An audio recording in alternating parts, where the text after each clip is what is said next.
ಶ್ರೋತೃಗಳಿಗೆಲ್ಲ ನಮಸ್ಕಾರ. ಕ್ರಾಂತಿಭೂಮಿ ವರ್ಲ್ಡ್ ಥಿಂಕರ್ಸ್ನಲ್ಲಿ ಸ್ವಾಗತ. ನಾನು ಕೃಷ್ಣ ಎಸ್ಪಿ. ಬೀದರ್ನ ಆರ್ಆರ್ಕೆ ಸಮಿತಿ ಕಾಲೇಜಿನಲ್ಲಿ ಭಾರತ್ ಸೇವಾದಳದಿಂದ ಉಪನ್ಯಾಸಕರಿಗೆ ಪುನಶ್ಚೇತನ ಕಾರ್ಯಕ್ರಮ ಏರ್ಪಡಿಸಿತು. ಮಾಹಿತಿ ಮತ್ತು ಜಾಗೃತಿಯ ಕಾರ್ಯಕ್ರಮಗಳನ್ನು ಜಿಲ್ಲಾ ಸಂಘಟಕ ಯಲಸಂಗಿ ಸಿದ್ದಣ್ಣರವರು ನಡೆಸಿಕೊಟ್ಟರು. ಬನ್ನಿ ಕಾರ್ಯಕ್ರಮದ ವಿವರಣೆ ತಿಳಿದುಕೊಳ್ಳೋಣ. ಭಾರತ್ ಸೇವಾದಳದ ಈ ವಿಶೇಷವಾಗಿರ್ತಕ್ಕಂಥ ಜಾಗೃತಿ ಮಾಹಿತಿ ಕಾರ್ಯಕ್ರಮ ಅನ್ನುವಂಥ ಭಾವನೆಯನ್ನು ಮೂಡಿಸಬೇಕಾಗಿರ್ತಕ್ಕಂಥ ನಮ್ಮ ಕರ್ತವ್ಯ ಇದೆ. ಇದನ್ನ ಮಾಡಬೇಕಾಗಿದೆ. ಯಾಕಂದ್ರೆ ಇವತ್ತು ಏನಾಗಿದೆ ಅಂತಂದ್ರೆ, ಇವತ್ತು ಈಗ ತಾನೇ ನಮ್ಮ ಆತ್ಮೀಯರಾಗಿರ್ತಕ್ಕಂಥ ಸೂರ್ಯವಂಶಿ ಅವರು ಇತಿಹಾಸ ಉಪನ್ಯಾಸಕರಾಗಿರೋದ್ರಿಂದ ಬಹಳಷ್ಟು ವಿಷಯಗಳನ್ನು ಹೇಳಿದ್ದಾರೆ. ಕೇವಲ ಇದು ಹೇಳತಕ್ಕಂಥದ್ದು ಅಷ್ಟೇ ಆಗಬಾರ್ದು, ನಾವು ಕಾರ್ಯಕ್ರಮದಲ್ಲಿ ತರಬೇಕು.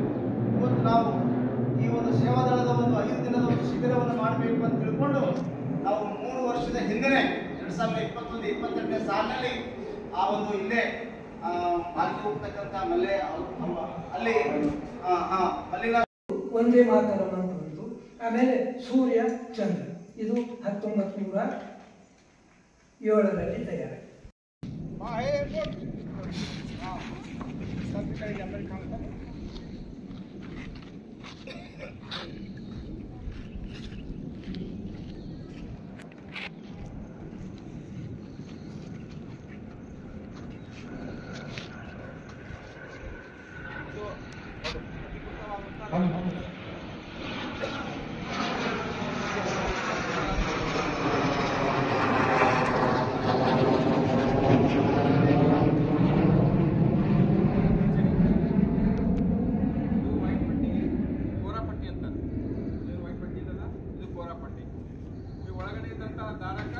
ಟೋಂಗಲ್ ಅಂತ ಟೋಂಗಲ್ ಕಂಪಲ್ಸರಿಯಾಗಿ 1, 2 ಇವು 3 ಕಡೆ ಹೊಲಿಗೆ ಹಾಕಿದ್ರು.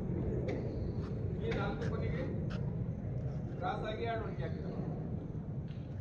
4 ಕೊನೆಗೆ ಕ್ರಾಸ್ ಆಗಿ 2 ಹೊಲಿಗೆ. ಆದ ನಂತರ ಕಂಪಲ್ಸರಿಯಾಗಿ ಇದು ನಿಮ್ಗೇನಂತ ಎಲ್ಲ ಕಡೆ ಸಿಗ್ತದೆ. ಇಷ್ಟು ಅಲ್ಲದೆ ಅಧಿಕೃತ ಆದಂತ ಅನ್ಲಕ್ಕ ಇದು ಇಂಪಾರ್ಟೆಂಟ್ ಇದ್ದ ಮಾರ್ಕ್. ಇಲ್ಲಿ ಅದೇನು ಮಾರ್ಕ್ ಇರ್ತಲ್ಲ, ಈ ಮಾರ್ಕ್ ಇದ್ದಾಗ ಮಾತ್ರ ಇದು ಅಧಿಕೃತ ರಾಷ್ಟ್ರಧ್ವಜ. ಇದು ಮಾರ್ಕ್ ಇರ್ಲಿಲ್ಲ ಅಂದ್ರೆ ಇದು ಅನಧಿಕೃತವಾದಂಥ ರಾಷ್ಟ್ರಧ್ವಜ. ಇಲ್ಲಿ ಏನಿರ್ತಂದ್ರೆ ISI ಮಾರ್ಕ್ ಇರ್ತದೆ. ಇದು ಧ್ವಜದ ಅಳತೆ ಎಷ್ಟು, ಧ್ವಜದ ಎಲ್ಲಿ ಅಧಿಕೃತ ಆಗಿ ಬಂತು, ಇದು ಯಾವ ವರ್ಷ ಅಧಿಕೃತ ಆಯಿತು, ಎಲ್ಲಿ ಅಧಿಕೃತ ಆಗಿ ಬಂತು ಅನ್ನೋದು ಪೂರ್ಣ ಡೀಟೇಲ್ ಇದರ ಇರ್ತದೆ.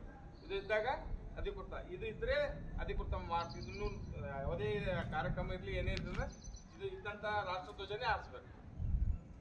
ಇದು ಕಂಪಲ್ಸರಿ. ಇದು ಇದ್ದಾಗ ಮಾತ್ರ ಇದ್ದಿದೆ ತಗೋಬೇಕು. ಇದು ಇರಲಿಲ್ಲ ಅಂದ್ರೆ ರಾಷ್ಟ್ರಧ್ವಜ ತಗೋಬಾರ್ದು. ಇದು ರಾಷ್ಟ್ರಧ್ವಜ ಅಧಿಕೃತ ಆಗಿ ಪರಿಶೀಲನೆ ಆಗಿ ಬರ್ಬೇಕಂದ್ರೆ 18 ಸಲ ಪರಿಶೀಲನೆ ಆಗ್ತಾರೆ. 18 ಸಲ ಪರಿಶೀಲನೆ ಆದ ನಂತರ ಇದು ಅಧಿಕೃತ ಆಗಿ ರಾಷ್ಟ್ರಧ್ವಜ ಬರ್ತದೆ. ಇದು ರಾಷ್ಟ್ರಧ್ವಜದ ಪಟ್ಟಿ 3 ಸಮಾನಾಂತರವಾದಂಥ ಪಟ್ಟಿಗಳು.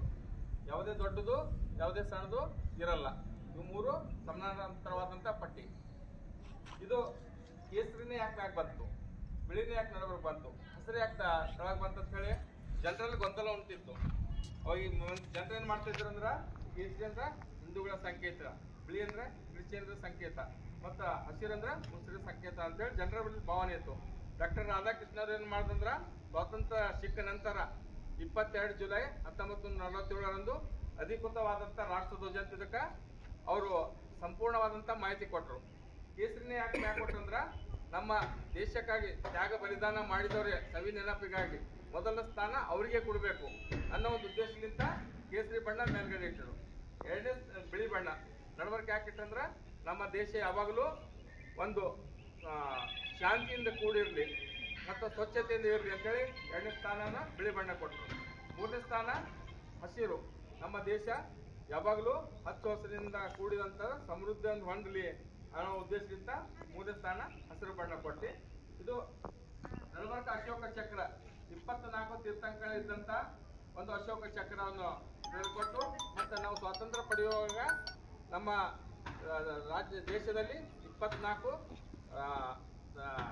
ರಾಜ್ಯಗಳಿದ್ದು ಅದರ ಸಂಕೇತವಾಗಿ, ಮತ್ತು ನಮ್ಮ ದೇಶ ಯಾವಾಗಲೂ 24 ಗಂಟೆ ಪ್ರಗತಿಯಾತ ಮುಂದೆ ಸಾಗಲಿ ಅನ್ನೋ ಒಂದು ಉದ್ದೇಶದಿಂದ 24 ತೀರ್ಥಂಕರ ಇದ್ದಂಥ ಒಂದು ಅಶೋಕನ ಒಂದು ಸಾರನಾಥದಲ್ಲಿ 24 ತೀರ್ಥಂಕರಗಳು ಅದರ ಸಾಂಕೇತಿಕವಾದಂಥ ಈ ಅಶೋಕ ಚಕ್ರವನ್ನು ಅಳವಡಿಸಿ ಇದು ಅಧಿಕೃತ ರಾಷ್ಟ್ರಧ್ವಜ ಅಂತ ಕೊಟ್ಟು ಈಗ ಎಲ್ಲರೂ ಸ್ವೀಕರಿಸಿದಂಥ ಅಧಿಕೃತವಾದಂಥ ರಾಷ್ಟ್ರಧ್ವಜ.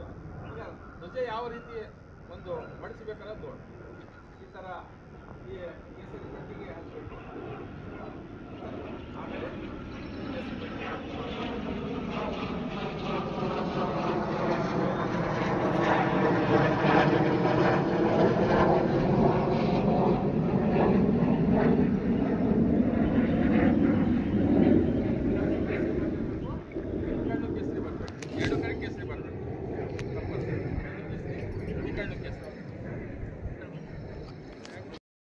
ಈ ಗಂಟ ಉತ್ತ ಯಾವುದೇ ರೀತಿಯಾಗಿ ಗಂಟು ಸಿಗ್ಬೀಳೋದಿಲ್ಲ, ಏನಿಲ್ಲ. ಈ ಥರ ಏನು ಮಾಡ್ರಿ, ನೀವು ಕೈದಾಗ ಹಿಡ್ಕೊಡ್ರಿ. ಈ ಥರ ಹಿಡ್ಕೊಂಡು ಈ ದಾರ ಏನು ಮಾಡಬೇಕು, ಕೆಳಗಿನ ತೊಗೊಂಡು ಈ ದಾರದಾಗ ಹಾಕ್ಬೇಕು. ಇಲ್ಲಿ ಇಷ್ಟೇ. ನೀವು ಮತ್ತೆ ಜಾಸ್ತಿ ಯಾವುದೇ ಗಂಟು ಹಾಕೋ ಜರುತ್ತಿಲ್ಲ, ಏನಿಲ್ಲ. ನೀವು ಉಚ್ಚಕ್ಕೆ ಹೋದ್ರೂ ಯಾವುದೇ ರೀತಿ ಗಂಟು ಬೀಳಲ್ಲ, ಯಾವುದೇ ರೀತಿ ಗಂಟು ಬೀಳಲ್ಲ. ರಾಷ್ಟ್ರದ ಧ್ವಜಾರೋಹಣ ಮಾಡ್ಬೇಕಂದ್ರೆ ಧ್ವಜಾರೋಹಣಕ್ಕೆ ಯಾವುದೇ ರೀತಿ ತೊಂದರೆ ಆಗೋದಿಲ್ಲ. ಇನ್ನೊಂದ್ಸಲ ನೋಡ್ರಿ, ಈ ಥರ ಹಿಡ್ಕೊಡ್ರಿ. ಇದು ದಾರ ಏನು ಮಾಡಬೇಕು, ತಳಗಡೆ ತೊಗೋಬೇಕು. ತೊಗೊಂಡು ಈಗ ಇದ್ರಾಗ ಹಾಕ್ಬೇಕು. ಇದು ತೊಗೊಂಡು ಇಲ್ಲೇ ಗಂಟು ಹಾಕ್ಬೇಕು, ಇದ್ರಾಗೆ ಹಾಕ್ಬೇಕು. ಇಷ್ಟು ಹಾಕ್ಬೇಕು, ಮುಗೀತು. ಮತ್ತು ಎಕ್ಸ್ಟ್ರಾ ಗಂಟು ಹಾಕೋ ಜರುತ್ತಿಲ್ಲ, ಏನಿಲ್ಲ. ಇದು ತೊಗೊಂಡು ಏನು ಮಾಡ್ಬೇಕಂದ್ರೆ ಈ ಮೇಲ್ಗಡೆ ಹಾಕ್ಬೇಕು. ಇಷ್ಟೇ. ನೀವು ಇಷ್ಟೇ ಜಗತ್ತಿದ್ದು ಈ ಗಂಟು ಹಚ್ಚೋದಿಲ್ಲ.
ಯಾವುದೇ ರೀತಿ ಧ್ವಜಾರೋಹಣೆ ತೊಂದರೆ ಆಗೋದಿಲ್ಲ. ಈಗ ಧ್ವಜಾರೋಹಣೆ ಎಷ್ಟು ಈಜಿ ಆಗ್ತದೆ ನೋಡಿ.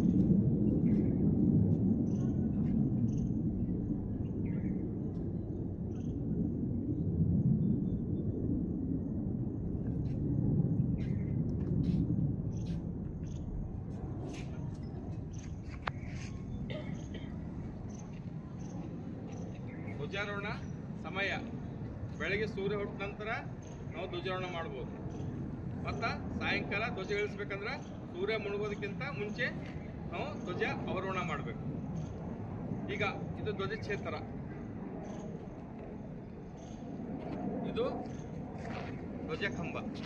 ಈ ಧ್ವಜ ಕಂಬ ಮಿನಿಮಮ್ ಆಗಿ 25 ಫೀಟಿನ ಕಂಬ ಇರಬೇಕು. 25 ಫೀಟ್. ರಾಷ್ಟ್ರಧ್ವಜ ನೀತಿ ಸಂಹಿತೆ 2002 ಪ್ರಕಾರ ಏನು ಹೇಳ್ತಂದ್ರೆ ನಮ್ಮ ರಾಷ್ಟ್ರಧ್ವಜ ಯಾವಾಗಲೂ ಎಲ್ಲಕ್ಕಿಂತ ಎತ್ತರವಾಗಿ ಮೇಲೆ ಹಾರಬೇಕಂತ ಇರ್ತದೆ. ಆದ್ರೆ ನಮ್ಮದು ಈಗ ಈ ಬಿಲ್ಡಿಂಗ್ ದೊಡ್ಡದ, ಈ ಬಿಲ್ಡಿಂಗಿಂತ ಮ್ಯಾಗ ರಾಷ್ಟ್ರಧ್ವಜದ ಮಾಡಿ ಅಲ್ಲೆಲ್ಲ ಕರ್ಕೊಂಡು ಹೋಗಿ ಮಾಡೋಕ್ಕೆ ಸಾಧ್ಯ ಇಲ್ಲ. ಅದಕ್ಕೇನು ಮಾಡ್ತೀವಿ ಅಂದ್ರೆ ಮಿನಿಮಮ್ ಒಂದು ಅಂತಸ್ತಿನ ಬಿಲ್ಡಿಂಗಿಂತ ಆದರೂ ಎತ್ತರ ಇರಬೇಕು. 25 ಫೀಟಿಂದು ಧ್ವಜದ ಕಂಬ ಐತಂದ್ರೆ ಅದರ 10% ಭೂಮಿ ಒಳಗೆ ಗೂಡಿ ಇರಬೇಕು. ಭೂಮಿ ಒಳಗೆ 10%. 1 ಫೀಟಿಂದ 20 ಫೀಟಿನ ಬಿಲ್ಡಿಂಗ್ ಇತ್ತ ಒಂದು 2.5 ಫೀಟ್ ಆ ಬಿಲ್ಡಿಂಗಿಂತ ಒಂದು ಅಂತಸ್ತಿಂತ ಎತ್ತರ ಇರ್ತದೆ. ಇದು ಹಿಂಗೇನಿರ್ತಂದ್ರೆ ಧ್ವಜಾರೋಹಣಕ್ಕೆ ಬಂದಂಥ ಗೆಸ್ಟ್ಗಳಿಗೆ ಯಾವಾಗಲೂ ಬಲಗಡೆ ಇರ್ಬೇಕಾರೆ ಅವ್ರಿಗೆ ನೀವು ಯಾವುದೇ ದಿಕ್ಕಿಗೆ ಮಾಡಿ ಆ ಗೆಸ್ಟ್ಗಳೇ ನೀವು ಧ್ವಜಾರೋಹಣ ಮಾಡಕ್ಕೆ ಬರ್ತಲ್ಲ ಅವ್ರಿಗೆ ಬಲಗಡೆ ಇರಬೇಕು ಕಂಪಲ್ಸರಿ. ಅದು ಹಿಂಗೆ ಸ್ವಲ್ಪ ಒಂದಿಲ್ಲ 2 ಪಟ್ಟು ಅಷ್ಟೇ ಬಿಟ್ಟು ಇರಬೇಕು. ಮತ್ತು ಬಕ್ಕುಳು ಜಾಸ್ತಿ ಬಿಟ್ಟು ಇರಬಾರ್ದು. ಯಾಕಂದ್ರೆ ಬಕ್ಕುಳು ಜಾಸ್ತಿ ಬಿಟ್ಟಿರ್ತಂದ್ರೆ ಏನಾಗ್ತದೆ, ಅರ್ಧಕ್ಕೆ ಹಾರ್ದಂಗೆ ಆಗ್ತದೆ. ಇದು ಧ್ವಜ ಕಂಬ. ಈ ಧ್ವಜ ಕಂಬಲಿಂತ ಇಲ್ಲಿ 7 ಫೀಟ್ ಇರ್ತದೆ. ಇದು ಅಲ್ಲಿ ಏನು ಮಾಡಿರ್ತೀವಿ ಅಂದ್ರೆ ಹಾಡು ಹಾಡೋರಿಗೆ ನಿಂದಿರ್ಸಿರ್ತೀವಿ. 7 ಫೀಟ್ ಅಲ್ಲಿ. ನೆಕ್ಸ್ಟ್ ಅದು 9 ಫೀಟ್. ಅಲ್ಲಿ ಶಾಲಾ ಕಾಲೇಜಿನ ಎಲ್ಲ ವಿದ್ಯಾರ್ಥಿಗಳಿಗೆ ಮತ್ತು ಸೇವಾದ ತಂಡದ ಮಕ್ಕಳಿಗೆ ನಿಂದಿರ್ಸಿರ್ತೀವಿ. ಅಲ್ಲಿ 2 ತಳ, ಅಲ್ಲಿಂದ ಲಾಸ್ಟ್ ಅಲ್ಲಿಂದ ಕೊನೆದು ಇದಕ್ಕೆ 4 ಇಂಚ್ ಇದಿರ್ತದೆ. ಈ ಧ್ವಜ ಕಂಬದಿಂದ 17 ಇಂಚ್. ಈಗ ಇಲ್ಲಿಂದ ಅಲ್ಲಿ ಗೆಸ್ಟ್ಗಳು ನಿಂತಿರ್ತಾರೆ. ಇಲ್ಲಿಂತದು 6 ಇಂಚ್ 6 ಅಡಿ. ಅಲ್ಲಿ ಧ್ವಜವಂದನೆ ಮಾಡಕ್ಕೆ ಬಂದಂಥ ಅತಿಥಿಗಳು ಇಲ್ಲಿ ನಿಂತಿರ್ತಾರೆ. ಆ ಕಡೆ ಮುಖ್ಯ ಅತಿಥಿಗಳು ಬಂದಂಥ ಗೆಸ್ಟ್ಗಳು ಅಲ್ಲಿ ನಿಂತಿರ್ತಾರೆ. ಇಲ್ಲಿ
ಈ ಬಲಗಡೆ ಬಂದಂಥ ದಾರ ಏನು ಮಾಡ್ಬೇಕಂದ್ರೆ ಮೇಲ್ಗಡೆ ಕಟ್ಟಬೇಕು. ಬಲಗಡೆ ಬಂದಂಥ ದಾರ ಮೇಲ್ಗಡೆ ಕಟ್ಟಬೇಕು. ಇದು ಎಡಗಡೆ ಬಂದಂಥ ದಾರ ಕೆಳಗಡೆ ಕಟ್ಟಬೇಕು. ಈ ತಳ ಇವತ್ತಿನ ವಾರ್ತಾ ಸಂಚಿಕೆ ಇಲ್ಲಿಗೆ ಮುಕ್ತಾಯವಾಗುತ್ತದೆ. ನಾಳೆ ಮತ್ತೆ ಭೇಟಿಯಾಗೋಣ ಇನ್ನಷ್ಟು ಹೊಸ ವಿಷಯಗಳೊಂದಿಗೆ. ನಾನು ಪೂಜಾ, ವಂದನೆಗಳು.